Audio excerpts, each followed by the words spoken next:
मानव जगत की शुरुआत आज से कई लाख साल पहले हुई थी, पर उस वक्त हम महज एक बंदर थे जिन्हें ना बोलना आता था, ना हथियार चलाना। हम अलग अलग झुंडों में रहते थे, झाड़ पत्तियां खाकर पेट भरते थे, कभी थोड़े से पानी के स्रोत के लिए दूसरे दलों से लड़ते थे, तो कभी किसी शेर चीते का शिकार बन जाते थे। उस वक्त बाकी जानवरों की तरह इंसानों की भी सोच, समझ और पहुंच बस एक ही जगह तक सीमित थी, सिर्फ सर्वाइवल। लेकिन अब सवाल उठता है कि आखिर वो कौन सी चीज थी जिसने हमें बाकी जीव जंतुओं से अलग बना दिया? क्या था वो कारण जिसने हमें एवोल्यूशन के उस मुकाम तक ला खड़ा किया जहां तक पृथ्वी का कोई और जीव शायद कभी ना पहुंच सके? इसी का जवाब छुपा है फिल्म की इस कहानी में, जिसकी शुरुआत होती है आज से 40 लाख साल पहले अफ्रीका के एक रेगिस्तानी इलाके से, जहां एप मैन यानी कि हम इंसानों के पूर्वजों का एक छोटा सा झुंड एक पानी के स्रोत के पास जीवन बिता रहा था। उस समय हम शाकाहारी हुआ करते थे, बाकी शाकाहारी जीवों के साथ ही रहते थे। जिंदगी हर दिन एक संघर्ष थी, क्योंकि थोड़ी सी भी लापरवाही हमें मौत के हवाले कर सकती थी। लेकिन फिर एक दिन एप मैन का एक दूसरा दल वहां आया। उन्होंने पहले वाले दल को डराकर वहां से खदेड़ दिया और खुद पानी के स्रोत को हथिया लिया। वो डरा हुआ एप मैन का दल भागकर दूसरी जगह छुप गया, लेकिन उस जगह ना खाना था और ना ही पानी। कुछ दिन तो यूं ही बीते, लेकिन एक सुबह जब वो नींद से जागे तो सब तरफ चीख पुकार मच गई। उनके सामने थी एक अजीब सी काली आयताकार आकृति, एक मोनोलिथ, जो बिना किसी आहट के अचानक वहां प्रकट हो गया था। एप मैन का झुंड उससे डर रहा था, जैसे कोई घुसपैठिया उनके इलाके में आ गया हो। वो मोनोलिथ प्राकृतिक नहीं लग रहा था, क्योंकि प्रकृति कभी सटीक 90 डिग्री के कोण पर कोई चीज नहीं बनाती। धीरे धीरे हिम्मत जुटाते हुए एप्स उसके करीब गए और उसे छूने लगे, लेकिन मोनोलिथ बस वहीं जमा हुआ था, काले ठोस पत्थर की तरह। ना कोई आवाज, ना कोई हलचल। एप्स सब शांत हो गए। उसी दिन से एप्स की सोच, समझ, व्यवहार में अचानक ही एक बड़ा बदलाव आ गया। एक बंदर जो अब तक सिर्फ शाकाहारी था, डर के साए में जीता था। उसने जमीन पर पड़ी एक हड्डी उठाई और घुमाकर जमीन में बिखरी हड्डियों पे दे मारा। हड्डी के टुकड़े चकनाचूर हो गए। फिर उसने उसी हड्डी से वहां चारा चर रहे एक टेपियर को पीट पीट कर मार डाला। यही वो पल था जब इंसान ने पहली बार किसी चीज को हथियार की तरह इस्तेमाल किया।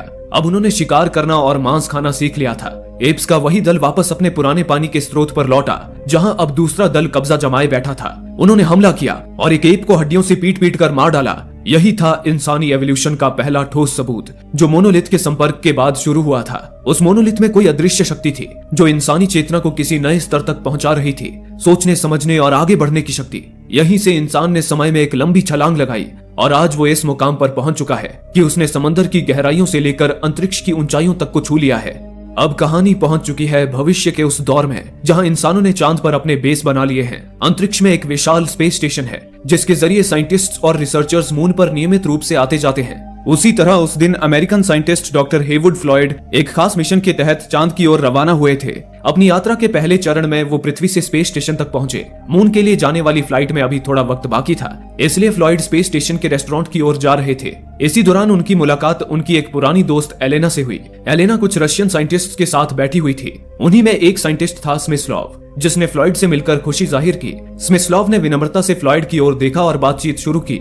दरअसल स्मिस्लॉव ने मून पर मौजूद अमेरिकी बेस क्लेवियस के बारे में कुछ उड़ती उड़ती अफवाहें सुन रखी थी। उसे पता चला था कि अमेरिकी बेस पर किसी तरह की महामारी फैल गई है। स्मिस्लॉव को शक था कि ये महामारी किसी दूसरे ग्रह से आई है। इस पर फ्लॉयड बस मुस्कुरा दिया और बात को टालते हुए फ्लाइट के लिए देर होने का बहाना बनाकर वहां से निकल गया। दरअसल फ्लॉयड जानबूझकर इन सवालों से भाग रहा था। असल में अमेरिका के मून बेस क्लेवियस के करीब ही अमेरिकन साइंटिस्ट्स को कोई अद्भुत चीज जमीन के नीचे दबी हुई मिली थी। अमेरिकन उसे खुफिया रखना चाहते थे, इसलिए उन्होंने महामारी वाली बात फैलाई ताकि कोई उनके मून बेस के आसपास भी ना फटके। फ्लॉयड पहली बार उस चीज को देखने वाला था। मून बेस पहुंचने के बाद फ्लॉयड अपनी टीम के साथ उस साइट पर गया जहां उन्हें वो अद्भुत चीज मिली थी। तभी एक हैरान कर देने वाला नजारा सामने आया। वो चीज कुछ और नहीं, एक मोनोलिथ था, ठीक वैसा ही जैसा हमने 40 लाख साल पहले एप मैन के जमाने में देखा था। साइंटिस्ट्स के मुताबिक चांद पर मौजूद ये मोनोलिथ भी 40 लाख साल पहले से वहां दबा हुआ था, जो उन्हें एक क्रेटर की खुदाई के दौरान दिखा। उन्होंने उसे पूरी तरह बाहर निकाल लिया था। इस मोनोलिथ का दोबारा प्रकट होना शायद एक और संकेत था कि इंसान अब फिर से एवोल्यूशन की अगली सीढ़ी पर चढ़ने वाला है। पहली बार मोनोलिथ ने एप्स की चेतना को छूकर उन्हें इंसान बनाने की दिशा में आगे बढ़ाया था। अब एक बार फिर इंसानी चेतना और बुद्धि को एक नई ऊर्जा, एक नया मोड़ मिलने वाला था, क्योंकि भले ही इंसान अब चांद तक पहुंच चुका था, लेकिन वो अभी भी अपने अस्तित्व, ब्रह्मांड और चेतना जैसी जटिल अवधारणाओं को पूरी तरह समझने के काबिल नहीं हुआ था। वो अपने आप में ही अपनी समस्याओं में ही उलझा हुआ था। इंसान को अभी भी बहुत कुछ सीखना था और शायद यही वजह थी कि मोनोलिथ फिर से उनके सामने आया। बहरहाल फ्लॉयड उस मोनोलिथ को देख हैरान था। उसने पास जाकर उसे छुआ लेकिन पहले की तरह उसमें कोई हरकत नहीं हुई। हालांकि फ्लॉयड समझ चुका था कि वो मोनोलिथ अंतरिक्ष में मौजूद किसी बुद्धिमान और उन्नत सभ्यता का सबूत है जिसे उन्होंने जानबूझकर यहाँ छोड़ दिया था। ये मानव जगत की एक ऐतिहासिक खोज थी। इस यादगार पल को कैमरे में कैद करने के लिए फ्लॉयड और उसकी टीम उस मोनोलिथ के सामने जमा हो गए। फोटोग्राफर ने जैसे ही फोटो क्लिक की, उसी पल कुछ अजीब हुआ। वहां एक तेज आवाज गूंजने लगी, कान के पर्दे फाड़ देने वाली तीखी आवाज। वो आवाज उस मोनोलिथ से ही आ रही थी। शायद यही संकेत था एवोल्यूशन के दूसरे चरण का। इसी के साथ कहानी 18 महीने आगे बढ़ गई। गहरे अंतरिक्ष में डिस्कवरी 1 नाम की एक विशाल स्पेसशिप अंधकार को चीरती हुई अपने लक्ष्य की ओर बढ़ रही थी। मंजिल थी जुपिटर ग्रह। ये पहली बार था जब इंसानों को इतने दूर जुपिटर ग्रह के ऑर्बिट पर भेजा जा रहा था। इस स्पेसशिप में कुल 6 लोग सवार थे, लेकिन उनमें से सिर्फ 2 ही जाग रहे थे, डॉक्टर डेविड बोमैन और डॉक्टर फ्रैंक पूल। बाकी 3 वैज्ञानिकों को डीप स्लीप चैम्बर्स में सुलाया गया था। लेकिन डिस्कवरी 1 का सबसे अहम सदस्य इंसान नहीं था, बल्कि एक कंप्यूटर था, हेल 9000, इतिहास का सबसे उन्नत एआई सिस्टम, जिसका दावा था कि वो इंसानों से भी बेहतर सोच सकता है, बेहतर फैसले ले सकता है और कभी कोई गलती नहीं करता। हेल 9000 और डिस्कवरी 1 मिशन इस बात के सबूत थे कि इंसान की बुद्धि, उसकी चेतना अब और ज्यादा विकसित हो चुकी है। इंसान एवोल्यूशन के दूसरे चरण पर आ चुका है। डिस्कवरी 1 स्पेसक्राफ्ट पूरी तरह हेल के नियंत्रण में था। शिप की दिशा, रफ्तार, क्रू की नींद, मिशन लॉग्स, हर चीज हेल की निगरानी में थी। जहां भी स्पेसशिप में कोई गड़बड़ी आती, हेल तुरंत डेविड और फ्रैंक को निर्देश देता और वे दोनों मिलकर उसे ठीक करते। हेल शिप में लगे कैमरों की मदद से उन्हें हर वक्त देख सकता था। वो इस मिशन को लेकर काफी सक्रिय और उत्साहित भी था। वो डेविड और फ्रैंक के साथ काफी घुल मिल गया था। हालांकि ये एक सीक्रेट मिशन था और डेविड, फ्रैंक या किसी भी क्रू मेंबर को अब तक ये नहीं बताया गया था कि वे जुपिटर की ओर किस मकसद से जा रहे हैं। इस मिशन का असली सच केवल हेल जानता था। यही वजह थी कि हेल के ऊपर एक और जिम्मेदारी थी। एक तरफ उसे हमेशा सच बोलने के लिए प्रोग्राम किया गया था और दूसरी तरफ उसे इस मिशन की सच्चाई क्रू से छुपानी भी थी। इसी बीच एक रोज डेविड से बातचीत के दौरान हेल अचानक बोल पड़ा, डेविड, क्या मैं तुमसे एक पर्सनल सवाल पूछ सकता हूँ? डेविड ने कहा, हाँ, क्यों नहीं। हेल बोला, मुझे माफ करना अगर मैं ज्यादा जिज्ञासु लग रहा हूँ, लेकिन कुछ दिनों से मेरे मन में ये बात चल रही है। क्या तुम्हें इस मिशन को लेकर कोई शक है? मतलब क्या तुम कुछ सोच रहे हो? डेविड ने पूछा, किस बारे में? हेल ने कहा, डेविड, मुझे नहीं लगता कि हम में से कोई भी उन अजीब बातों से अनजान रहा होगा जो मिशन से पहले सुनने में आ रही थी। कहा जा रहा था कि मून पर कुछ खुदाई हुई है और वहाँ कुछ ऐसा मिला है जो साधारण नहीं है। मैंने इन बातों को शुरुआत में कभी गंभीरता से नहीं लिया, लेकिन अब मेरे मन में सवाल उठने लगे हैं इस मिशन की हकीकत को लेकर। जैसे हमारी सारी तैयारियां बेहद सीक्रेट थीं और फिर डॉक्टर हंटर, किम्बेल और कमिंस्की को 4 महीने की अलग अलग ट्रेनिंग के बाद किसी से भी मिलने दिए बिना सीधा हाइबरनेशन में भेज देना, ये सब कुछ थोड़ा नाटकीय नहीं लगता? इस पर डेविड ने पूछा, तुम क्या हमारी क्रूज साइकोलॉजी रिपोर्ट तैयार कर रहे हो एचएल? तभी हेल को कुछ एहसास हुआ। वो अनजाने में ही मिशन का भेद खोलने वाला था। उसे डर लगने लगा कि डेविड ने अगर मिशन को लेकर कोई सवाल पूछ लिया तो फिर वो झूठ नहीं बोल पाएगा। उसने बात को पलटते हुए कहा, रुको रुको डेविड, मुझे कुछ पता चला है। अगले 72 घंटे में शिप के मेन एंटेना यूनिट में एक कंपोनेंट फेल होने वाला है, जिसकी वजह से शिप का कम्युनिकेशन सिस्टम पूरी तरह बंद हो जाएगा। डेविड और फ्रैंक ने हेल की वार्निंग को सीरियसली लिया। उन्होंने पृथ्वी पर मौजूद मिशन कंट्रोल को इस गड़बड़ी की सारी जानकारी दे दी। फिर डेविड एक ईवीए पॉड की मदद से बाहर गया और उस कंपोनेंट को बदलकर नया कंपोनेंट लगा दिया। वो पुराने कंपोनेंट को वापस शिप पर ले आया, लेकिन जब उन्होंने उस कंपोनेंट की गहराई से जांच की तो उसमें कोई भी गड़बड़ी नहीं मिली। डेविड ने इस बारे में हेल से सवाल किया, मुझे तो इसमें कुछ भी खराब नहीं लग रहा हेल, कुछ समझ नहीं आ रहा। इस पर हेल कुछ पल खामोश रहा, फिर बोला, हाँ, ये वाकई थोड़ा अजीब है। मैंने पहले कभी ऐसा मामला नहीं देखा। मेरी सलाह है कि हम इसे फिर से सिस्टम में लगाएं और इंतजार करें कि ये कब फेल होता है। जब ये दोबारा खराब होगा तो शायद कारण ढूंढना आसान हो जाएगा। हालांकि इससे कम्युनिकेशन सिस्टम थोड़ी देर के लिए रुक जाएगा, पर इससे मिशन में कोई रुकावट नहीं आएगी। लेकिन डेविड और फ्रैंक को ये बात अजीब लगी। इसी बीच कंट्रोल रूम से एक मैसेज आया, डिस्कवरी 1, ये कंट्रोल रूम है, हमें एक जरूरी बात बतानी है। हमारी जांच में ये पता चला है कि आपके हेल 9000 कंप्यूटर ने जो खराबी का अनुमान लगाया था कि 72 घंटों में एंटेना का कंपोनेंट फेल हो जाएगा, वो शायद गलत है। हमें भी इस पर यकीन करना थोड़ा मुश्किल लग रहा है, लेकिन ये बात हमें पृथ्वी पर मौजूद हमारे दूसरे हेल 9000 कंप्यूटर के टेस्ट से सामने आई है। हम खुद भी अभी पूरी तरह भरोसे में नहीं है, इसलिए और जांच कर रहे हैं ताकि पूरी बात साफ हो सके। इस थोड़ी सी गड़बड़ी के लिए हमें अफसोस है। जैसे ही कुछ पक्का पता चलता है हम आपको तुरंत बता देंगे। इस तरह मैसेज खत्म हुआ और डेविड और फ्रैंक की बेचैनी बढ़ गई। डेविड और फ्रैंक को अब एचएएल की काबिलियत पर शक होने लगा था। एचएएल भी सब कुछ देख और सुन रहा था। डेविड और फ्रैंक को टेंशन में देख उसने कहा, उम्मीद है कि तुम दोनों इस बात को लेकर परेशान नहीं हो। फ्रैंक थोड़ा संभलकर हल्की मुस्कान के साथ बोला, नहीं हेल, हम परेशान नहीं हैं। हेल ने फिर पूछा, क्या तुम सच में भरोसे के साथ कह रहे हो? ये सुनकर डेविड और फ्रैंक एक पल को खामोश हो गए। उन्हें पता था कि हेल उनकी चिंता का कारण समझ चुका है, लेकिन वे दोनों हेल को भड़काना नहीं चाहते थे। डेविड ने समझदारी से जवाब दिया, नहीं, हम परेशान नहीं हैं हेल, हम तुमसे बस एक सवाल पूछना चाहते हैं, तुम ये कैसे समझाओगे कि तुम्हारे और अर्थ वाले हेल में रीडिंग का फर्क क्यों आया? हेल ने ऐसे जवाब दिया जैसे कुछ हुआ ही ना हो। उसने कहा, मुझे नहीं लगता इसमें कोई बड़ी बात है, ऐसा फर्क सिर्फ इंसानी गलती से हो सकता है। इस तरह की चीजें पहले भी हुई हैं और हर बार वजह इंसानों की गलती ही रही है। फ्रैंक ने अब थोड़ा जोर देकर कहा, हेल, क्या कभी ऐसा हुआ है कि 9000 सीरीज के किसी कंप्यूटर ने कोई भी गलती की हो? हेल ने बेहद सधे हुए अंदाज में जवाब दिया, कभी नहीं फ्रैंक, 9000 सीरीज का रिकॉर्ड बिल्कुल परफेक्ट है। ईमानदारी से कहूं तो अगर मैं तुम्हारी जगह होता तो इस बात को लेकर जरा भी चिंता नहीं करता। हेल का ये जवाब डेविड और फ्रैंक को मन ही मन खटक रहा था। उन्हें लग रहा था जैसे हेल खुद की गलती मानना नहीं चाहता, वो सारा ब्लेम इंसानों पर डाल रहा था, लेकिन हेल को गलत साबित करने का उनके पास कोई ठोस सबूत नहीं था।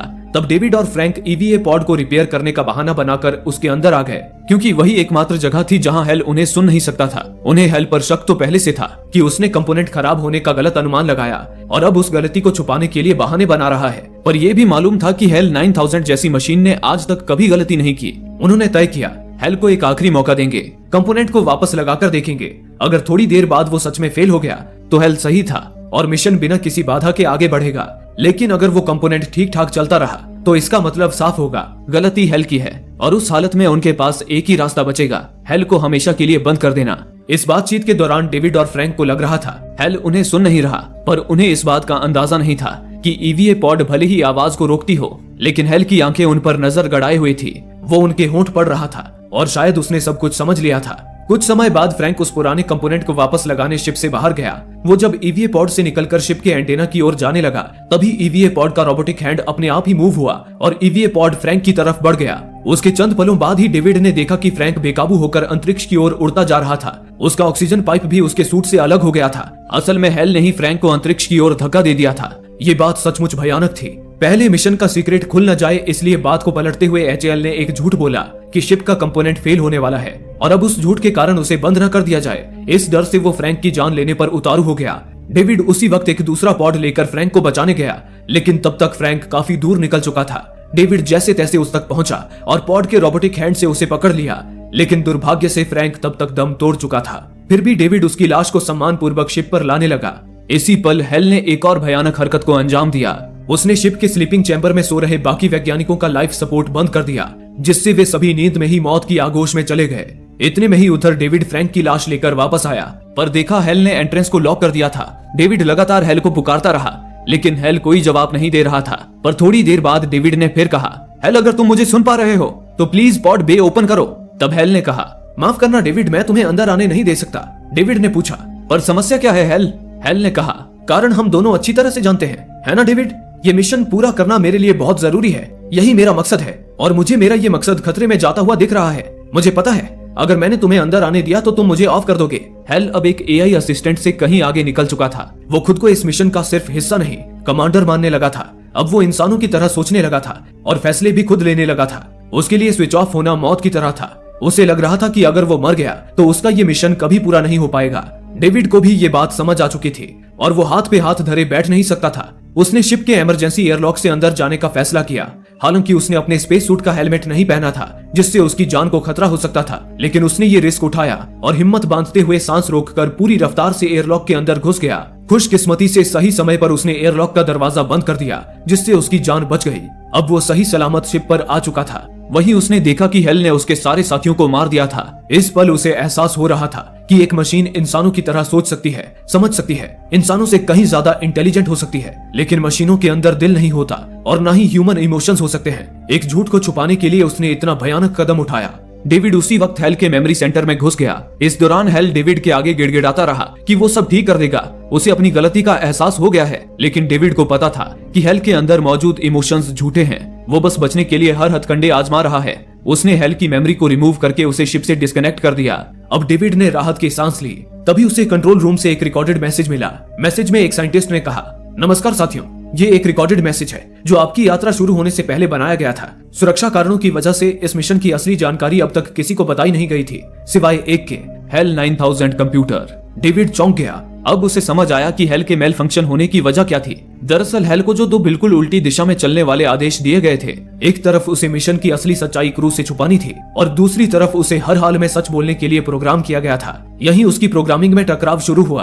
अगर वो मिशन छुपाता तो उसे झूठ बोलना पड़ता, लेकिन झूठ बोलना उसके लिए सबसे बड़ा सिस्टम उल्लंघन था। हेल फंस गया था। वो चाहे जो भी करता, कोई ना कोई नियम टूटता ही था, और यही अंदरूनी उलझन धीरे धीरे उसकी सोच को अस्थिर करने लगी। वो कंप्यूटर से ज्यादा अब एक डरता हुआ जिंदा दिमाग बन चुका था, और उसी डर ने उसे खतरनाक बना दिया। डेविड मायूस था। उसने अपने सारे साथियों को खो दिया था।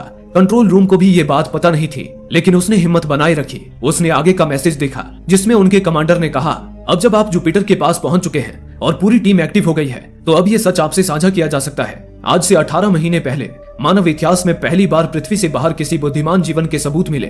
ये सबूत मून की सतह के नीचे 40 फीट गहराई में दबा हुआ था, क्रेटर टाइको के पास। वहां से एक 40 लाख साल पुराना मोनोलिथ मिला, जो पूरी तरह निष्क्रिय था, लेकिन फिर उसने एक बेहद शक्तिशाली रेडियो सिग्नल भेजा जुपिटर की दिशा में। आखिर वो मोनोलिथ क्या है? उसने जुपिटर पर सिग्नल क्यों भेजा? उसे 40 लाख साल पहले मून पर किसने और क्यों रखा था? ये आज तक एक रहस्य है, और इस रहस्य से पर्दा उठाना ही इस मिशन का मकसद है। डेविड थोड़ा घबराया हुआ था, लेकिन अब उसे इस मिशन का जिम्मा अकेले ही उठाना था।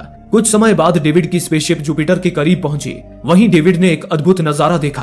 अर्थ और मून की तरह जुपिटर पर भी एक विशाल मोनोलिथ मौजूद था, जो जुपिटर की परिक्रमा कर रहा था। डेविड अपने ईवीए पॉड पर बैठकर उसके करीब आया। तभी एक रहस्यमयी ताकत डेविड को उसके पॉड समेत अपनी ओर खींचने लगी। अगले ही पल उसके चारों तरफ की दुनिया एक तूफान में बदल गई। रंग, रफ्तार और तेज रोशनी की लहरें हर दिशा में दौड़ने लगी। ऐसा लग रहा था जैसे डेविड किसी वर्म होल या स्टारगेट से होकर गुजर रहा हो, जैसे वो किसी हायर डायमेंशन की यात्रा कर रहा हो। धीरे धीरे ये यात्रा उसे एक बिल्कुल ही अलग जगह पर ले आई। ये कोई अंतरिक्ष नहीं था, ना ही कोई प्लेनेट। एक अजीब सी दुनिया थी जिसका कोई आकार नहीं था, बस रंग बिरंगी रोशनियों की चमक थी जो अलग अलग आकार ले रही थी। आगे डेविड को एक गर्भ जैसी छवि भी नजर आई, जिसमें एक नवजात बच्चा पनप रहा था। फिर एक चमकदार रोशनी जो किसी स्पर्म सेल की तरह लग रही थी। लग रहा था जैसे ब्रह्मांड इंसान के जन्म की कहानी दोहरा रहा हो, जैसे एक आत्मा का नए शरीर में पुनर्जन्म हो रहा हो। अब डेविड के सामने डायमंड के आकार के कुछ ऑब्जेक्ट्स थे, जो उसे एक अलग ही दुनिया में ले आए, जहां डेविड पहाड़, घाटियां, झीलों को देख पा रहा था, जो पृथ्वी की तरह ही लग रही थी। डेविड उन्हें देख तो पा रहा था, लेकिन साफ नहीं। वो उसे अलग अलग रंगों में दिख रही थी, जैसे उसकी आंखें उन्हें देखने के लिए बनी ही ना हो। अगले ही पल डेविड ने खुद को एक अजीब से कमरे में पाया। एक सफेद, शांत और आलीशान कमरा। एक ऐसा कमरा जहां समय, स्पेस और मानव विज्ञान के कोई मायने नहीं थे। यहाँ डेविड ने खुद को कई रूपों में देखा। वो कब बूढ़ा हुआ, कब बीमार पड़ा और कब मौत के कगार पर पहुंच गया। ये सब कुछ एक ही पल में हो रहा था, जैसे उसने एक ही कमरे में एक ही पल में अपनी पूरी जिंदगी जी ली हो। इन घटनाओं का इशारा सिर्फ एक तरफ था, एक अदृश्य शक्ति की ओर, या फिर किसी ऐसी उन्नत सभ्यता की ओर जिसका कोई फिजिकल रूप नहीं था। मोनोलिथ उनकी तरफ से एक तोहफा था, इंसानियत को एवोल्यूशन के इस पड़ाव तक लाने के लिए, जिसके लिए उन्होंने अलग अलग युग में मोनोलिथ छोड़े थे, जिसने हर युग में इंसानी चेतना को एक ऊर्जा दी, बुद्धि को बढ़ाया, जिसकी बदौलत इंसान आज यहाँ तक पहुंच पाया था। ये सफेद कमरा एक एक्सपेरिमेंट लैब की तरह था, जहां डेविड एक लैब रैट था। इस कमरे को जानबूझकर पृथ्वी पर मौजूद कमरे की तरह बनाया गया था, ताकि डेविड को यहाँ घर जैसा महसूस हो। ये एक आखिरी टेस्ट था, देखने के लिए कि क्या इंसान अब एवोल्यूशन के अगले चरण के लिए तैयार है। डेविड के जरिए उन्हें यकीन हो गया था कि इंसान अब अगले स्तर पर जाने को तैयार है। अंत में जब बूढ़ा डेविड बिस्तर पर अंतिम सांसें गिन रहा था, एक बार फिर मोनोलिथ उसके सामने प्रकट हुआ। डेविड उसे छूने के लिए उठा, और उसी पल वो बदल गया। एक चमकदार विशाल नवजात शिशु में, एक स्टार चाइल्ड में, एक शुद्ध चेतना जो अब पृथ्वी को ऊपर से निहार रही थी, एक ईश्वर की तरह, मासूम लेकिन सर्वशक्तिशाली। यही था ह्यूमन एवोल्यूशन का अगला चरण। डेविड अब जीवन का एक ऐसा रूप बन चुका था जो ना शरीर में था, ना किसी भौतिक रूप में। वो अब शुद्ध चेतना और ऊर्जा में बदल चुका था, एक ऐसी अवस्था में जहां समय, मृत्यु और शरीर जैसी सीमाएं कोई मायने नहीं रखती। अब वो किसी इंसान की तरह नहीं रहा, बल्कि एक बुद्धिमान कॉस्मिक शक्ति बन गया था, जो भविष्य में पूरी मानवता को एवोल्यूशन के इस नए पड़ाव पर ले जाने को तैयार था। यही थी फिल्म 2001 अ स्पेस ओडिसी, जो असल में किसी सवाल का जवाब नहीं थी, बल्कि खुद एक सवाल थी कि क्या भगवान को भी विज्ञान से समझा जा सकता है। सवाल वाजिब है, क्योंकि पृथ्वी पर जीवों की अनगिनत प्रजातियां हैं, लेकिन उन सब में केवल इंसान ही विकास के इस पड़ाव तक कैसे पहुंचे। क्या ये एक इत्तेफाक था, या जानबूझकर हमें विकसित किया गया किसी उन्नत सभ्यता द्वारा या ईश्वर द्वारा? कुछ लोग कहेंगे कि इन सब बातों का कोई सिर पैर नहीं है, लेकिन जरा सोचिए, ये ब्रह्मांड बहुत विशाल है। यहाँ अनगिनत तारे हैं, उनमें से कई तारे हमारे सूरज जैसे हो सकते हैं, जिनके चारों ओर प्लैनेट्स चक्कर लगाते होंगे। और अगर किसी प्लैनेट की जगह सही है, न बहुत गर्म न बहुत ठंडी, तो वहाँ जीवन होना लगभग तय है। कॉस्मिक स्केल के हिसाब से देखें तो अभी हमारा सूरज और उसके प्लैनेट्स बहुत नए हैं। इसका मतलब है कि ब्रह्मांड में हमसे करोड़ों साल पुराने सूरज और ग्रह पहले से मौजूद हैं, और उन प्लैनेट्स पर तो जीवन हमसे काफी समय पहले से ही पनप चुका होगा। अब इस बात पर गौर कीजिए, हम इंसानों ने सिर्फ कुछ हजार सालों में साइंस, टेक्नोलॉजी और स्पेस तक पहुंच बना ली है, तो वो सभ्यताएं जो हमसे करोड़ों साल आगे होंगी, उन्होंने क्या क्या बना लिया होगा। हो सकता है उन्होंने हमारे जैसे शरीरों को छोड़कर मशीनों में अपना दिमाग ट्रांसफर कर लिया होगा और फिर अनगिनत युगों के बाद वे मामूली पदार्थ से भी परे प्योर एनर्जी और चेतना में बदल गए होंगे। ऐसी सभ्यताओं को हम क्या कहेंगे? भगवान, एलियन या कुछ और? शब्द चाहे कुछ भी हो, सच तो यह है कि उनकी बुद्धि और क्षमताएं हमारी कल्पना से परे होंगी। कुछ वैज्ञानिक मानते हैं कि ऐसी सभ्यताएं दूसरे ग्रहों के प्राणियों को ऑब्जर्व करती हैं, स्टडी करते हैं, जैसे हम किसी जानवर को चिड़ियाघर में देखते हैं और जब उन्हें लगता है कि कोई जीवन एवोल्यूशन के अगले पड़ाव पर जाने के लिए तैयार है, वो उसके विकास को एक मदद देती है। मोनोलिथ भी शायद उसी मदद की एक टेक्नोलॉजी थी, एक ऐसा ट्रिगर जो एवोल्यूशन को तेज करता है। क्या पता कोई किसी रूप में हमारे एवोल्यूशन को भी ट्रिगर कर रहा हो और एक दिन हम भी ऊर्जा, चेतना और प्रकाश बन जाए। एक ऐसी अवस्था जहां शरीर, समय और मृत्यु का कोई मतलब नहीं रह जाता। तब हम भी किसी नई सभ्यता के लिए मोनोलिथ छोड़ेंगे और शायद तब कोई और हमारे कदमों के निशान ढूंढ रहा होगा, जैसे आज हम ईश्वर को ढूंढते हैं। इसी के साथ फिल्म यहीं खत्म होती है। दोस्तों, आप में से काफी लोगों का कहना है कि हमारे वीडियोस आप तक नहीं पहुंच पा रहे हैं। उसके लिए आप सब्सक्राइब बटन को दबाने के बाद नोटिफिकेशन के बेल आइकन पर क्लिक करें और ऑल का ऑप्शन सिलेक्ट कर लें ताकि हमारी सारी वीडियोस की नोटिफिकेशन आप तक पहुंच सके। धन्यवाद।